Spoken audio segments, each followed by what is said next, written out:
کہ نبی کریم صلی اللہ علیہ وسلم نے حدیث کے اندر منافقت کے بارے میں کیا فرمایا. تو نبی کریم صلی اللہ علیہ وسلم نے صحیح بخاری اور صحیح مسلم کے اندر حدیث ہے کہ منافق کی 3 نشانیاں ہوں. بعض جگہوں پہ ہے کہ منافق کے اندر 4 نشانیاں ہیں. تو 3 نشانیاں 4 نشانیاں کون کون سی ہیں یہ ہم دیکھ لیتے ہیں کہ یہ 4 نشانیاں منافق کے اندر کون سی ہوتی. پہلی نشانی کہ منافق جب وہ بات کرے گا تو جھوٹ بولے گا، جب بولے گا تو جھوٹ بولے گا. دوسری نشانی جب وعدہ کرے گا تو وعدہ خلافی کرے گا. تیسری نشانی جب وہ اس کو امانت سونپی جائے گی تو امانت میں خیانت کرے گا.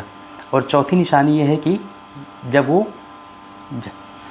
جھگڑا لڑائی کرے گا تو گالی گلوچ پہ اتر آئے گا، یعنی بڑی ہی شدید غصے میں ہو جائے گا، گالی گلوچ کرے گا. جب وہ جھگڑے گا تو گالی گلوچ پہ اتر آئے گا.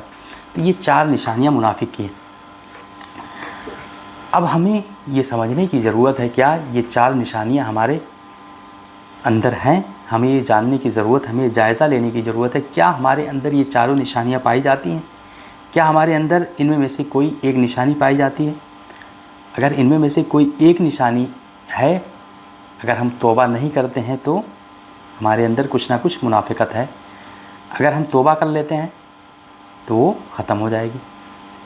2 ہیں، 3 ہیں، 4 ہیں، یہ ہم ہی بتا سکتے ہیں، یہ ہم ہی جان سکتے ہیں کہ ہمارے اندر کتنی نشانیاں ہمارے اندر موجود ہیں منافقت کی. یہ ہم خود ہی اپنے آپ سے جائزہ لے سکتے ہیں.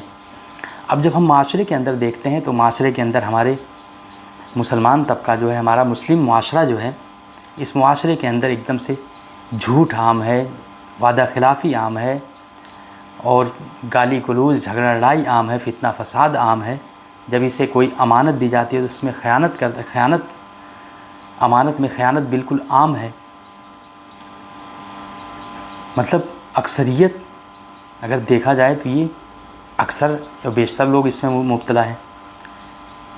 لیکن یہ ساری چیزیں عام ہیں، لیکن ہم کرتے کیا ہیں، ہمارا رویہ کیا ہوتا ہے. ہم یہ اپنے اندر نہیں دیکھتے، ہم دوسرے کے اندر دیکھنے کی کوشش کرتے ہیں.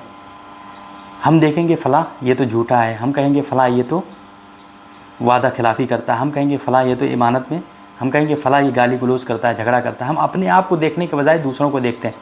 ہمارے اندر اللہ تعالیٰ نے کہا ہے کہ ان کے دلوں کے اندر بیماری ہے. تو ہمارے اندر جب بیماری ہے تو ہمیں علاج ہمیں کرانا ہے، علاج ہمیں اپنے آپ کو کرانا ہے. ڈاکٹر کے پاس ہم لے کے جائیں گے، ڈاکٹر کے پاس ہم ہی جائیں گے نا. جب بیماری ہمارے اندر ہے تو ہم ہی کو جانا ہے. ہم اپنی علاج نہیں کرائیں گے تو ہمارا یہ بیماری ختم نہیں ہوگا. لیکن بیماری ہمارے اندر ہے، لیکن ہم علاج دوسروں کا کروا رہے ہیں، ہم علاج دوسروں کا ڈھونڈ رہے ہیں.